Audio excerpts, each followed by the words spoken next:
Hello, my name is John Martin, and today I'm going to be talking about Truman Capote's narrative style and his book, In Cold Blood.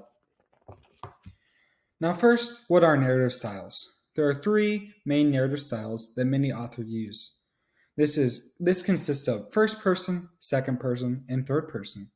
If you do not know, first person consists of words like I, we, me, my, and our. Second person is more instruction based, so it's you, your, and yours. Third person consists of she, he, they, them, and names of people. Now, what is my main point for this subject? Truman Capote effectively uses narrative choices such as third person, omniscient, and shifting perspectives to convey his theme idea to his audience throughout the story. This combination of perspectives allows Capote to create new styles of writing known as the nonfiction novel. So, first, we are going to talk about the use of third person omniscient in his novel. Where does third person take place? Most of Capote's book, In Cold Blood, is written in the third person omniscient style. This includes the background and introduction of characters, the trial of the murders, and Dewey's experience of the executions. One example of Capote setting the scene using third person is when the text says, "At the time, not a soul in sleeping Holcomb heard them. 4 shotgun blasts that all told ended 6 human lives. But afterwards, the town people therefore told sufficiently unfeared of each other too seldom troubled to lock their doors. Found fantasy recreating them over and over again. Some somber explosions that stimulated fires of mistrust, and the glare of which many old neighbors viewed them others strangely, and as strangers." Another example of third person is when Capote describes the execution of Hickok and Smith. The text says, "Dewey shut his eyes. He kept them shut until he heard the thud snap that announced the rope broken neck." Now, why was third person effective in these instances? I feel that third person narrative style gives the audience access to all thoughts and actions of each character. The story is not specifically tied to one character, so the author is able to use different situations and characters to emphasize his claims.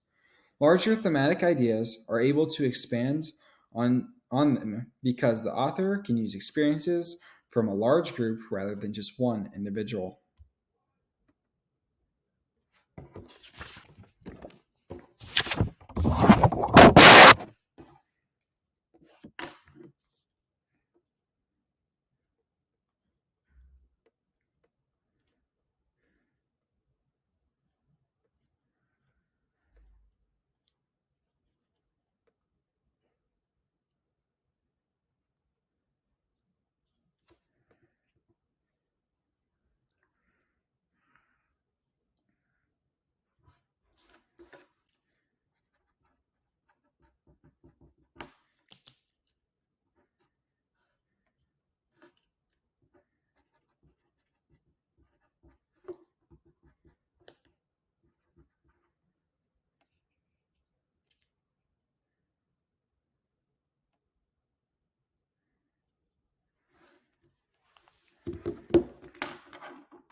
Now, Capote also had a view of his third person use in Cold Blood.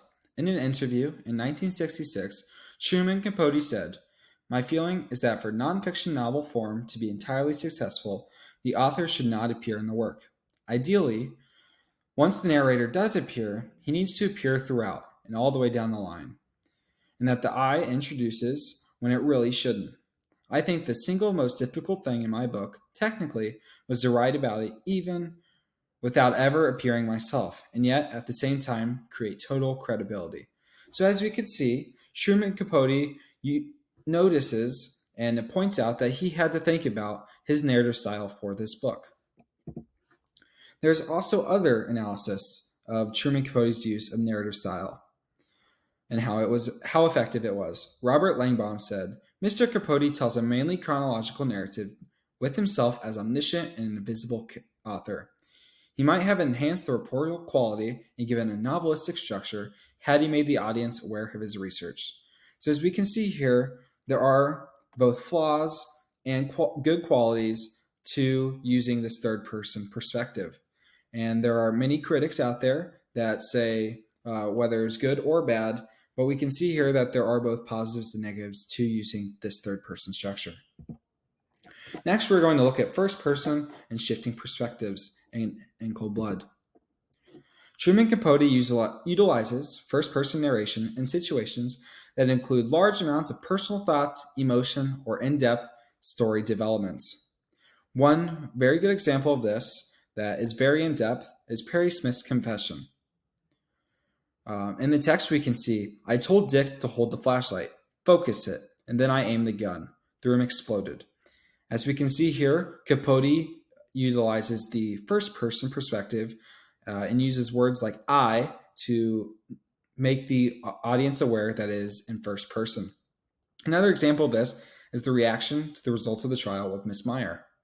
I still feel bad about what happened. I never had much truck with Dick, but Perry and I got to know each other, and real well. I shut myself in the kitchen to keep from having to see him. As we can see once again, the author repeats the word I to have the audience notice that it is again in first person. Why was this first person effective? First person allows the reader to get detailed and in-depth understanding of the character's feelings and emotions. The audience feels that they are inside the character's head, which is different than second or third person perspective. This is an effective way to introduce thoughts and themes to the reader throughout these highly emotional situations.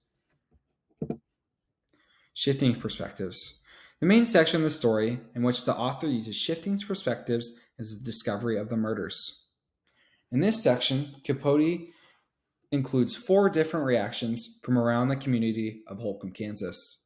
This includes Suzanne Kidwell and Nancy Ewalt, who found the bodies, Larry Hendricks, who is a local teacher and member of the community, Mert Clare and Mother Truitt, who gossiped at who might have committed the murders, and finally, Bobby Rupt, who is a family friend and very close to the Clutters.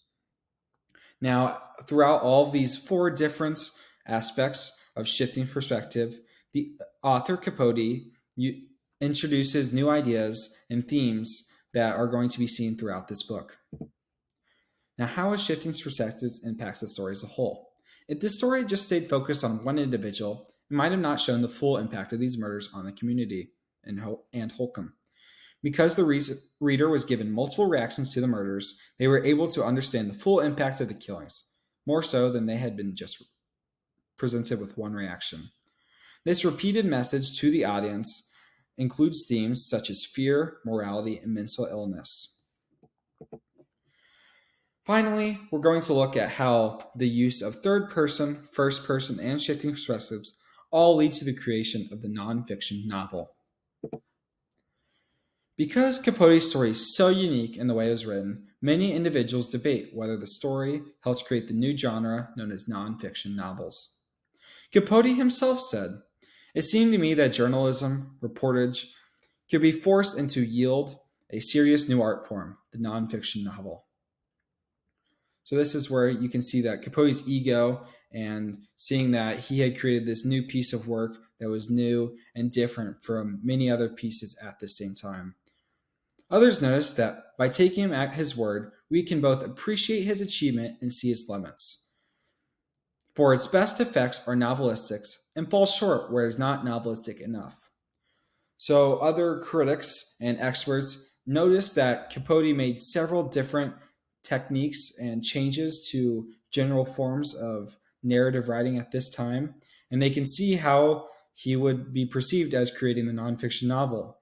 But there are some limits to that creation and some downfalls of using this new journalistic approach. And then we see some that just critique it and do not see the value in this type of writing. Capote rewords court transcripts, police interviews, and other official pieces of evidence in investigation of the Clutter murders, such as the Perry Smith receives prior to his arrest. So, as we can see here, other experts discount and disprove that this creation uh, should not be able to be accredited to Capote for creating this new genre, such as the new journalism or nonfiction novel. But I feel that the objections to Capote's creation's nonfiction text, although there are some, his use of literary concepts to tell the true story fits Capote's description of the new journalism and nonfiction novel. So, therefore, I think that by the combination of using first person, third person, and shifting perspectives, Capote is able to persuade his ideas and themes to the audience and create this new nonfiction novel. Thank you for your time.